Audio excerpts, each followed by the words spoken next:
The wind carried silence through the canyon, heavy and strange. Dust shimmered in the dying light as 70 Apache warriors stood in a long line, their faces painted, their eyes locked on him. Each man held a single white feather. Sterling Maddox sat motionless on the sand, hat streaked with dirt, breath shallow, the setting sun bleeding gold across the horizon. No one spoke. No one reached for a weapon. Then one by one the warriors stepped forward, placing their feathers at his feet. 70 soft whispers of respect falling like snow. Sterling didn't understand. He'd expected death, not ceremony. The last warrior, older than the canyon itself, stopped before him. His face was carved with years of wind and battle. 7 lives for one horse, he said, voice rough as stone. The words struck harder than any bullet. Memory rushed back like thunder. The woman in the dust, the choice that had changed everything. It had begun 3 days earlier. The sun had been merciless, turning the desert into fire. Sterling rode through the canyon, his throat dry, searching for water or shade. That was when he saw her. A woman lying half-buried in the dirt beside a dead mosquito-ridden mule. Her dress was torn. Her skin streaked with blood and sand. As his shadow fell across her, she lifted her head. Her eyes, dark and proud, locked onto his. Even in pain, she did not plead. She didn't flinch. Sterling knelt, keeping his hands open, his movements slow. "You're hurt," he said softly. Her answer came in her own tongue, sharp, broken, final. He didn't need a translation to know what it meant. Stay away. Still, he untied his canteen and poured water into her palm. She hesitated, then drank. In that instant, something shifted. She was no longer his enemy. By nightfall, her wound had worsened. She could barely stand. Sterling knew she wouldn't last till morning. He didn't think. He acted. He led his horse forward, the last good thing he owned. "Take her," he said quietly, pressing the reins toward her. She shook her head weakly, pride flickering in her eyes. No. Anyway, you'll ride," he insisted. "I'll walk." The horse snorted, restless. The woman gripped the saddle, wincing as she climbed up. When she was seated, Sterling started walking, boots cutting through the dust, steady and silent. He walked all night, and into dawn, leading her through the desert like a ghost guiding another. Each step took strength he didn't have, but he never looked back. He'd given her more than a horse. He'd given her his life. Morning broke red and blazing. As they crested the ridge, Sterling stopped. Below in the canyon, a line of Apache warriors waited in silence. The woman stiffened in the saddle. Her breath caught. "They came for me," she whispered. Sterling nodded slowly. "I figured they might." The air felt alive, heavy with danger. No one moved.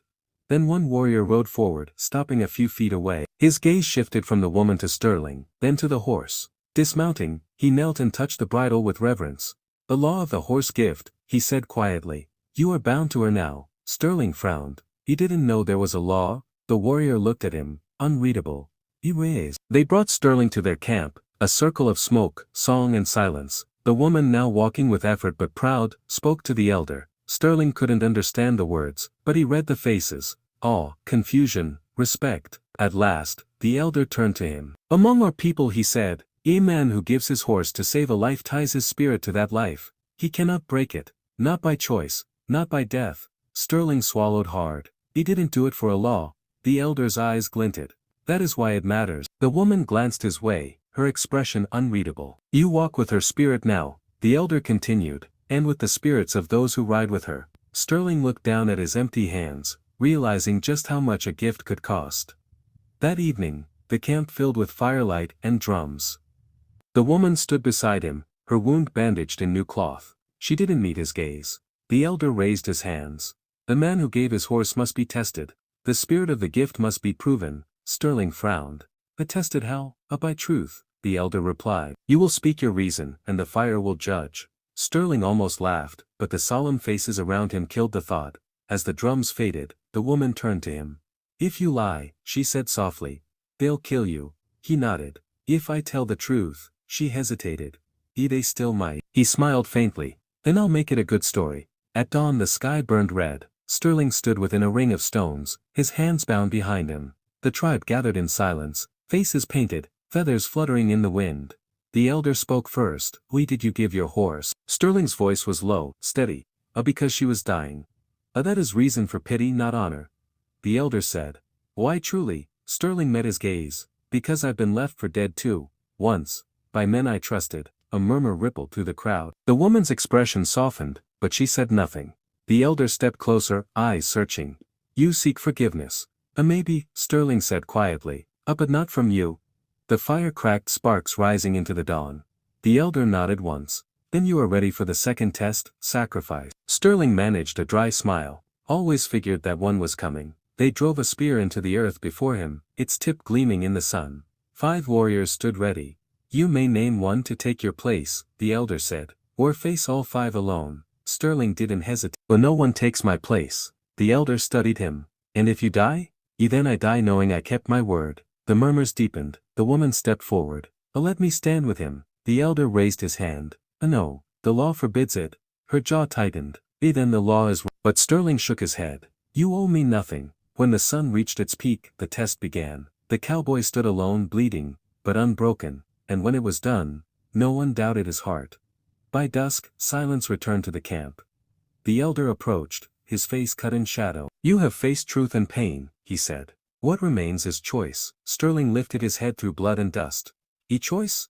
Walk away, the elder said, and the bond ends. Stay, and the bond becomes life. He turned toward the woman. Her eyes met his, proud, steady. If you stay you belong to our people, she said softly. If you go you walk alone. He thought of freedom, of his horse, of the road calling west. Then he thought of her, strong, scarred, alive. I've been alone long enough, he said. The elder nodded. Then so it shall. From that night on Sterling Maddox was no longer a stranger. He was one of them. When dawn came again, the elders gathered in a half-circle of smoke and feathers. The air was thick with ceremony. The eldest rose. The man who gave his horse has passed the trials. His spirit is true. Drums thundered once, echoing across the canyon. The woman stood behind him, her wound nearly healed, her pride unbroken. You gave what you did not have to give, she said softly. He turned to her. And you gave me something back. What? You reasoned to The elder stepped forward, placing a white feather in Sterling's hand. The bond between you is sealed, not by blood, but by choice. For the first time Sterling understood what peace felt like. That night, under a full moon, the warriors gathered again. One by one, they approached, each carrying a feather, 70 in total. Each man placed his feather before Sterling and bowed his head. For the horse, they said. For the gift. Sterling stood silent, humbled beyond words. The woman watched, her eyes reflecting firelight. When the last warrior stepped back, the elder spoke again. These 70 feathers are 70 promises. Wherever you ride, our eyes will follow. You are no longer alone. Sterling bowed his head. The desert wind rose, lifting the feathers into the air. They swirled around him like snow white against the night. For a moment, he swore he could hear the steady rhythm of hoofbeats, his horse's spirit, running free. Before dawn, the woman came to him, leading his horse. Its mane was braided with white feathers, its saddle newly repaired. The elders send this, she said, gift for the giver. Sterling touched the horse's neck, the animal pressing close like it remembered him. Looks like you found your way home, he whispered. The woman smiled faintly. Ipo did you? He mounted up, looking down at her, strong, proud, alive. You'll be all right, he said. She nodded. We was before you came, but now I am better. Sterling tipped his hat, turned his horse toward the rising sun, and rode. Behind him, 70 feathers danced in the wind, a promise, a legend and a bond that would outlive the desert itself. And somewhere in that quiet dawn, the story of the cowboy who gave his horse became part of the wind, carried forever across the endless west.